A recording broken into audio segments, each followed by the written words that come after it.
ಮಹಾಭಾರತದೊಳಗೆ ಆದದ್ದೇ ಈ ಭಾರತದೊಳಗೆ ಆಗ್ಲಿಕ್ಕತ್ತದೆ. ಮಹಾಭಾರತ ಆಗದೇ ಇದ್ದದ್ದು ನಮ್ಮ ಭಾರತದೊಳಗೆ ಯಾವುದೂ ಆಗಿಲ್ಲ.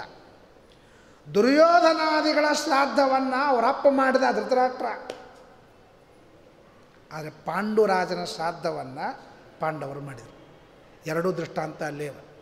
ಮಕ್ಕಳ ಶ್ರಾದ್ದ ಮಾಡಿದ ದೃಷ್ಟಾಂತ ಪಾಂಡುರಾಜನಲ್ಲಿ ಅದ, ಅಪ್ಪ ಮಾಡಿದ ದೃಷ್ಟಾಂತ ಕೌರವರಲ್ಲಿ ಅದ. ಹಂಗಾರೆ ನಮ್ಮ ಮನೆ ಹೆಂಗಿದ್ರೆ ಹೆಂಗೆ ಉಲ್ಟಾ ಆಗ್ತದಂತಲಿಕ್ಕೆ ಅದು ಸಾಕ್ಷಿ. ವಿದುರದನೇ ಅಂತಾನೆ, ಇಲ್ಲಿದ್ದು ಏನು ಮಾಡ್ತೀನಿ ಕೇಳ, ವಯಸ್ಸಾಯಿತು, ಮಕ್ಕಳ ಶ್ರಾದ್ದ ಮಾಡ್ಕೊಂಡಿರ್ತೀಯ, ಹೊರಡಿನಂತ.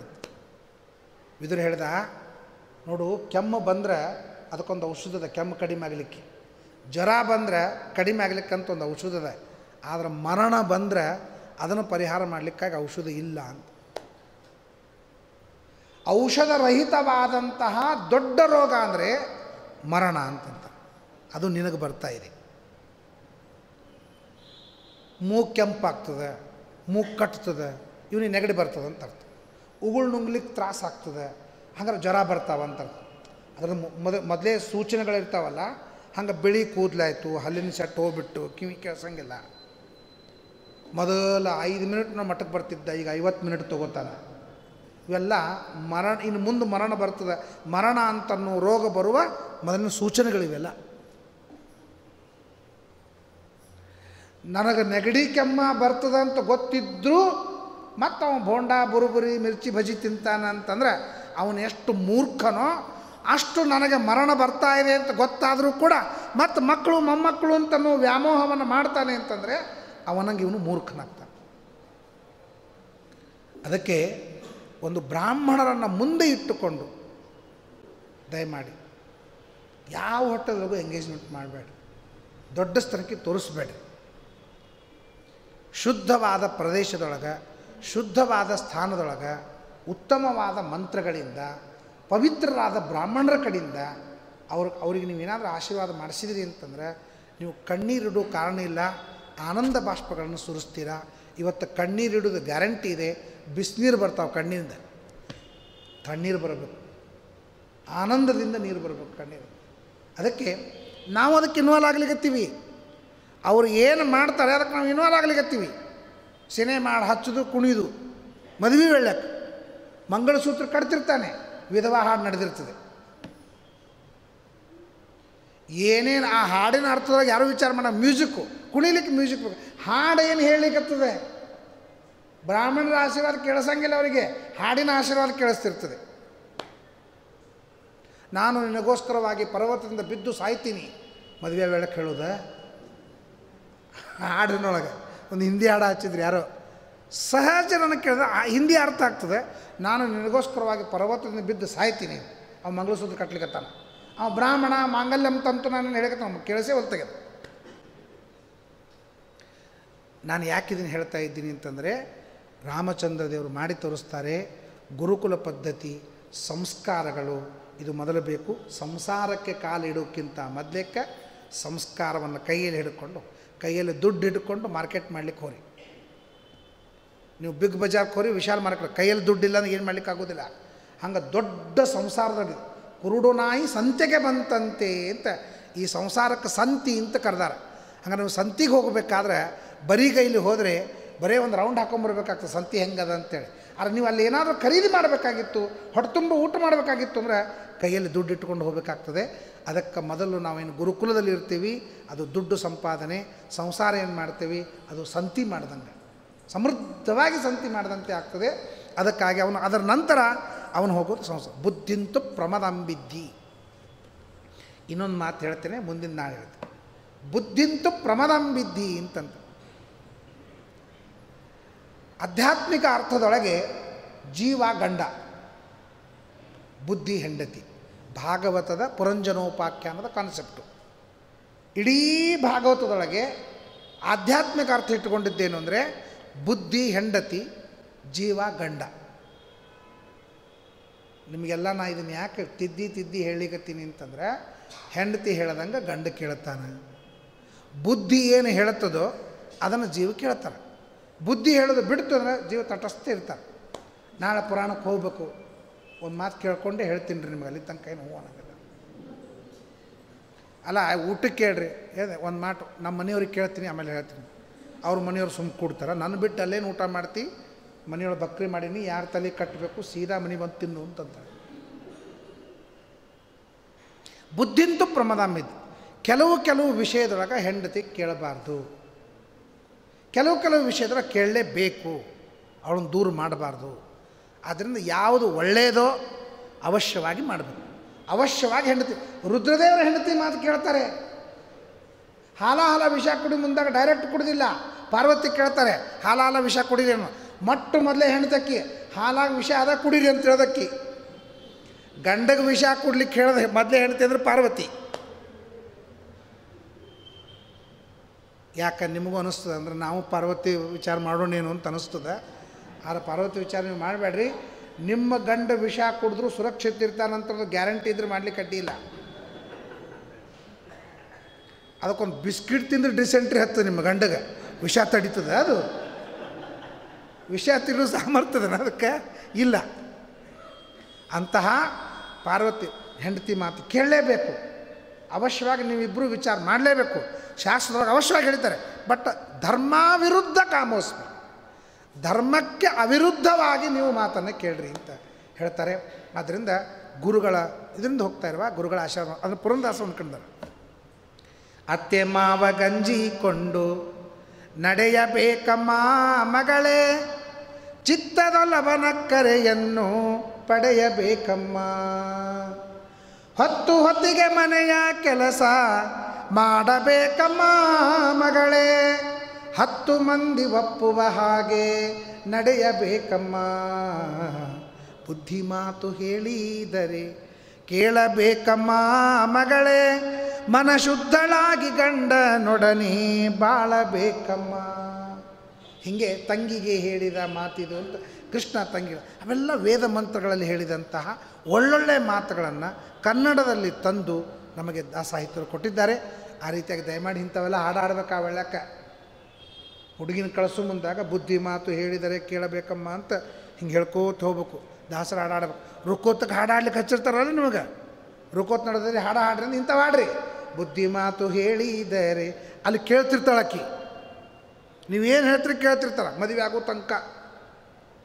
ಆ ವೆಳ್ಳಕ್ಕೆ ನೀವು ಹೇಳ್ರಿ, ಅತ್ತೆ ಮಾವ ಗಂಜಿಸಿಕೊಂಡು ನಡೆಯಬೇಕು, ಹೀಗೆಲ್ಲ ಹೇಳಬೇಡ್ರಿ.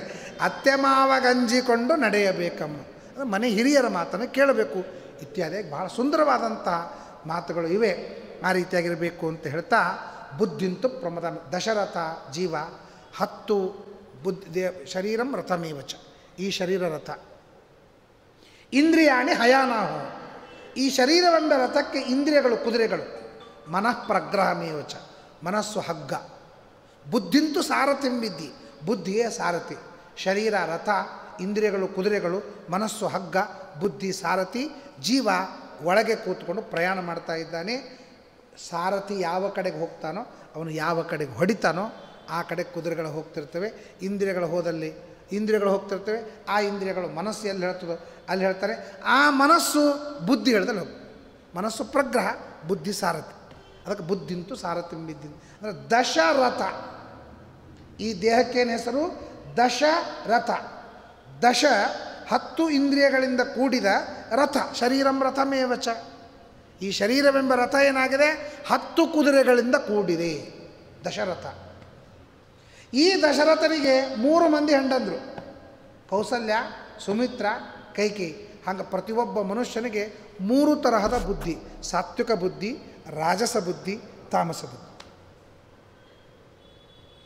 ಎಲ್ಲಿ ತನಕ 3 ಮಂದಿ ಹೆಂಡಂದರು ಸಾತ್ವಿಕರಾಗಿದ್ದರೋ ಅಲ್ಲಿ ತನಕ ದಶರಥ ರಾಜಂದು ಅವಿಭಕ್ತ ಕುಟುಂಬ ಆಗಿತ್ತು, ಜಾಯಿಂಟ್ ಫ್ಯಾಮಿಲಿ ಇತ್ತು.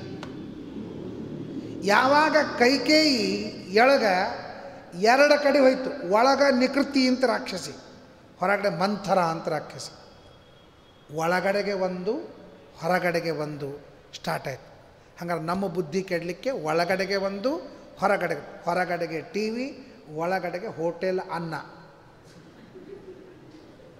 ದುಷ್ಟ ಅನ್ನ ಒಳಗೋಯ್ತು, ದುಷ್ಟ ಸೀನ್ಗಳು ಹೊರಗೆ ಬಂದುಬಿಟ್ಟು ಇವೆರಡೂ ಸೇರಿದಾಗ ಆ ಕೈಕೇಯಿ, ಸಾತ್ವಿಕಳಾದ ಕೈಕೇಯಿ ರಾಮನ ನಾನು ಭರತನಕ್ಕಿಂತ ಪ್ರೀತಿ ಜಾಸ್ತಿ ಮಾಡ್ತೀನಂತ ರಾಮನೇಲೆ ಅತ್ಯಂತ ಪ್ರೀತಿ ಮಾಡ್ತಕ್ಕಂಥ ಕೈಕೇಯಿ ದೇವಿ ಉಲ್ಟಾ ಹೊಡೆದ್ಲು. ಹಂಗೆ ನಮ್ಮ ಬುದ್ಧಿ ಸಾತ್ವಿಕನೇ ಅದ. ನಿಕೃತಿ ಮತ್ತು ಹೊರಗ ಒಳಗ ಸೇರಿ ಏನು ಇಬ್ಬರು ದೈತ್ಯರು ಸೇರಿಕೊಂಡ್ರು, ಆಗ ಕೈಕೇಯಿ ಬುದ್ಧಿ ಕೆಟ್ಟಿತು, ರಾಮನನ್ನೇ ಹೊರಗೆ ಹಾಕಿಬಿಟ್ಲು. ಹಂಗೆ ನಮ್ಮ ಬುದ್ಧಿ ಇವತ್ತೇನಾಗ್ಯದ ಅಂತಂದ್ರೆ ಕೈಕೇಯಿ ಆಗಿಬಿಟ್ಟು. ಕೈಕೇಯಿ ಆದಾಗ ಏನಾಗ್ಯದ, ರಾಮನನ್ನು ಹೊರಗೆ ಹಾಕಿದ್ದೇವೆ. ರಾಮ ಅಂದ್ರೆ ಸುಖ.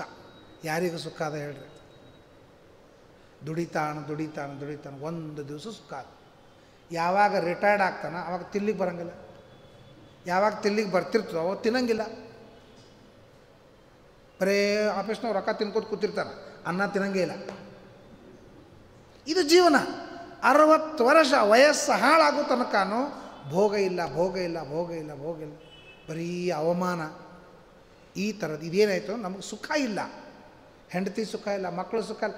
ಮಕ್ಕಳ ಮುಖ ಎಷ್ಟು ನೋಡ್ತೀರಿ? ವಿದುರ ಹೇಳ್ತಾನೆ ಧೃತರಾಷ್ಟ್ರನಿಗೆ, ಧೃತರಾಷ್ಟ್ರ ಅರ್ಧ ಗಂಟೆಗಳ ಕಾಲ ಹೆಂಡತಿ ಮತ್ತು ಮಕ್ಕಳ ಜೊತೆಗೆ ಯಾವ ನಗನಗತಾ ಸಂತೋಷದಿಂದ ಹರಟಿ ಹೊಡಿತಾನೋ ಅವನು ಸಂಸಾರದಲ್ಲಿದ್ದಂಥ ಸಂಸಾರಿ ಸುಖಿ ಪುರುಷ ಅಂತ ಅವನು ಹೇಳ್ತಾನೆ. ಯಾವನಿಗೊಂದು 5 ನಿಮಿಷ ಪ್ರೀತಿಯಿಂದ ಮಾತಾಡಲಿ ಬರಂಗಿಲ್ಲ, ಅವನು ಏನ್ರಿ ವಾಕಿಂಗ್ ಹೋಗಿ, ಈಗೇನು ವಾಕಿಂಗು ಸತ್ತೋಗಿ ನಾನು ಮಲ್ಕೋತೀನಿ, ಏನೂ ಅನ್ನಂಗಿಲ್ಲ. ಏನು ಚಹಾ ಕುಡಿತೀವಿ, ಏನು ಚಹಾ ಕೊಡ್ತೀವಿ, ವಿಷ ಕೊಡು ನನಗೆ. ಯಾಕಂದ್ರೆ ನಾವು ಬಾಸ್ ಬೈದಿರ್ತಾನೆ, ಅದು ತಲೆ ಕೂತಿರ್ತದೆ ಅವನಿಗೆ. ಯಾರಿಗಾರ ಬೈಬೇಕು ಅಂತಂದಿರ್ತಾನೆ. ಮನೆಗೆ ಬಂದುಕೊಳ್ಳಿ ಏನು ಕೇಳಿದ್ರು ಸಿಟ್ಟಿಗೆ ಬರೋದು.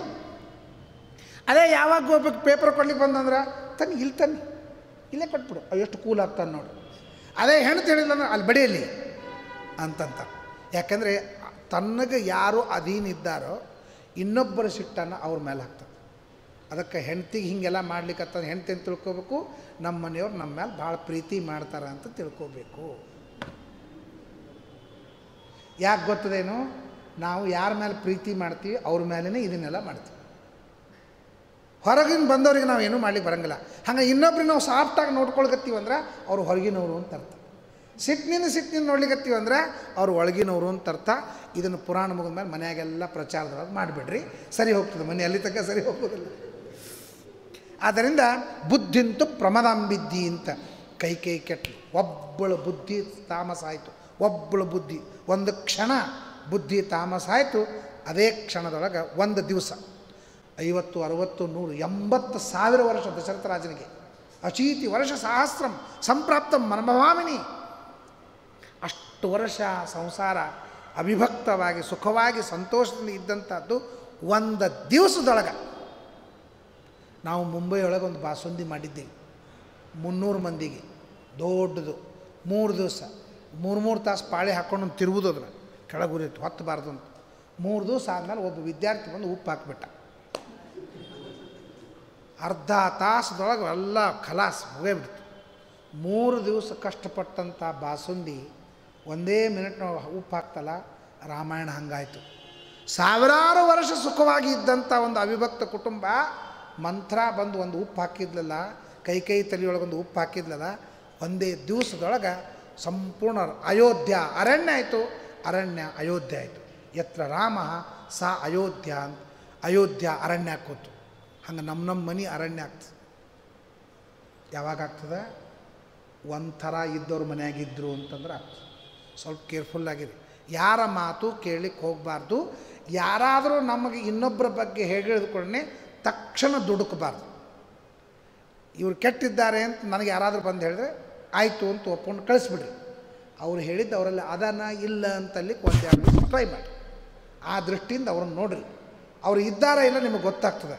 ಆಮೇಲೆ ನೀವು ನಿರ್ಣಯ ತೊಗೊಳ್ರಿ. ದುಡುಕಿ ಯಾವ ನಿರ್ಣಯವನ್ನು ತೆಗೆದುಕೊಳ್ಳಕ್ಕೆ ಹೋಗಬಾರ್ದು. ನಿಮ್ಮ ಕುಟುಂಬ ಖಾರ ಆಗ್ತದೆ, ಕುಟುಂಬ ಸಿಹಿ ಆಗೋದಿಲ್ಲ. ಅದಕ್ಕಾಗಿ ರಾಮದೇವರು ಸೀತಾದೇವಿ ತಮ್ಮ ಜೀವನದ ಅತ್ತಿ ಮಾಮ ಮತ್ತು ಮನೆಯೊಳಗೆ ಯಾವ ರೀತಿಯಾಗಿ ಇದ್ದುಕೊಂಡು ಆ ಕುಟುಂಬವನ್ನು ವಿಭಾಗವಾಗದೇ ಇದ್ದಂತೆ ಇನ್ನೂ 4-6 ಜನರು ಕೂಡಿ ನಾವು ಮನೆ ಮಾಡಬೇಕು ಅಂತ ಅನ್ನೋದಕ್ಕಾಗಿ ಏನೇನು ಪ್ರಯೋಗಗಳನ್ನು ಮಾಡ್ತಾಯಿದ್ರು ಅಂತ ಅನ್ನೋ ವಿಚಾರವನ್ನು ಮತ್ತೆ ನಾಳೆ ರಾಮದೇವರ ಒಂದು ಶಿಕ್ಷಣದ ಬಗ್ಗೆ ವಿಚಾರವನ್ನು ಮಾಡೋಣ. ಮರ್ತ್ಯಾವತಾರಸ್ತ್ಯ ಮರ್ತ್ಯ ಶಿಕ್ಷಣ.